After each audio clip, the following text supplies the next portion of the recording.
राजस्थान की पूर्व मुख्यमंत्री वसुंधरा राजे ने मेवाड़ की धरती से एक ऐसा बयान दिया जिसकी अब चौतरफा चर्चा हो रही है। वसुंधरा राजे ने राजस्थान के उदयपुर जिले में कहा कि लोग आज उस उंगली को काटने का प्रयास करते हैं जिसे पकड़कर वो चलना सीखते हैं। वसुंधरा राजे के इस बयान को लेकर अब राजनीतिक पंडित अलग अलग कयास लगाए जा रहे हैं। दरअसल लोकसभा चुनाव 2024 के बाद वसुंधरा राजे का ये पहला दौरा है।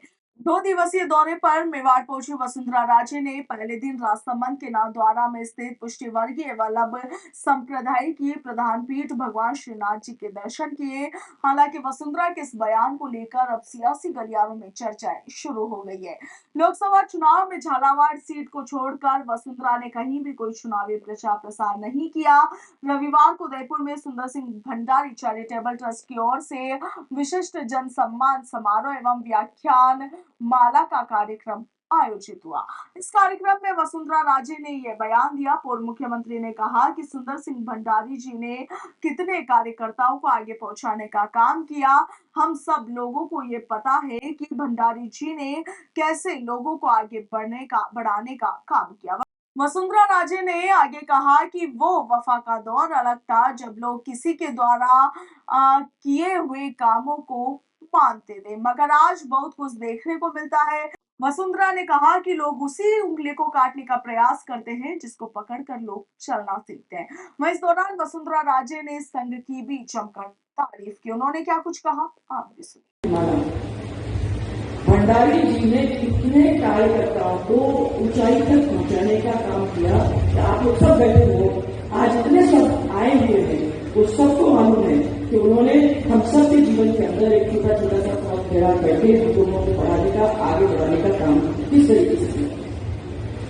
उन्होंने कितने कितने कार्यकर्ताओं की उंगली पकड़ी और इस राजनीतिक पंडित की ऊपर चलाने का, उनको कैसे संभालने का, उन्होंने हाथ पकड़ के उंगली पकड़कर उनको ले जाने का काम किया। पर वफा का वो दौर अलग ही था।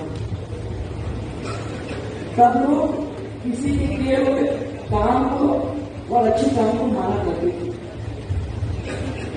और कोई उपकार होता था तो उस उपकार को भी अच्छी तरह से समझते थे और उसको भी माना करते थे। लेकिन आज आपको बहुत कुछ देखने को मिल रहा है। लोग उसी उंगली को पहले काटने की कोशिश करते हैं जिसको पकड़कर वो चलना सीखते थे। 1966 में भंडारी जी राज्यसभा में गए। 67 में पंडित दीनदयाल जी उपाध्याय ने जब अध्यक्ष पद भारतीय जनता पार्टी का संभाला तब उन्होंने भंडारी जी को राष्ट्रीय महामंत्री नियुक्त किया। पंडित जी की जो रहस्यमय मृत्यु हुई थी उसके तुरंत बाद अध्यक्ष बने हमारे आदरणीय प्रधानमंत्री वाजपेयी। तब भी भंडारी जी राष्ट्रीय महामंत्री बने। 1975 में आपातकाल हम लोग सब यहाँ बैठे हुए हैं, बहुत सारे ऐसे हैं जो जेल में थे, उसको अच्छी तरह से याद करते हैं। उस समय आप अंडरग्राउंड रहे और उन्होंने पूरे आंदोलन को अंदर से जो रूप था, जो संभाला था, उनके साथ मिलकर संभालने का काम किया। और एक बड़ी बात है, झूठ से बिल्कुल ही परे, बोल ही नहीं सकते थे, स्वीकार नहीं कर सकते।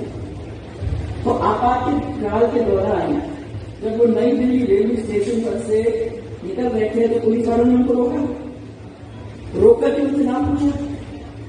उस समय ऐसा था जो कोई अपना नाम तो बता वैसे भी नहीं करता था, क्योंकि सब लोगों को मालूम था कि कुछ तो फेमस नाम थे, परंतु उनको दोहराने गया, उन्होंने अपना नाम उनको बता दिया तो भाई सीधे के सीधे गिरफ्तार हुए।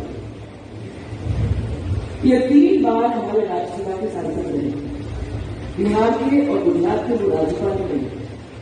वे भले ही आज हमारे बीच में नहीं है, परंतु जनसंघ और भारतीय जनता पार्टी का इतिहास, उसमें उनका योगदान मैं नहीं समझती हूँ कि कोई यहाँ बैठा हुआ है जो भूल सकता है। और हमारा देश, हमारा प्रदेश उसको आसानी से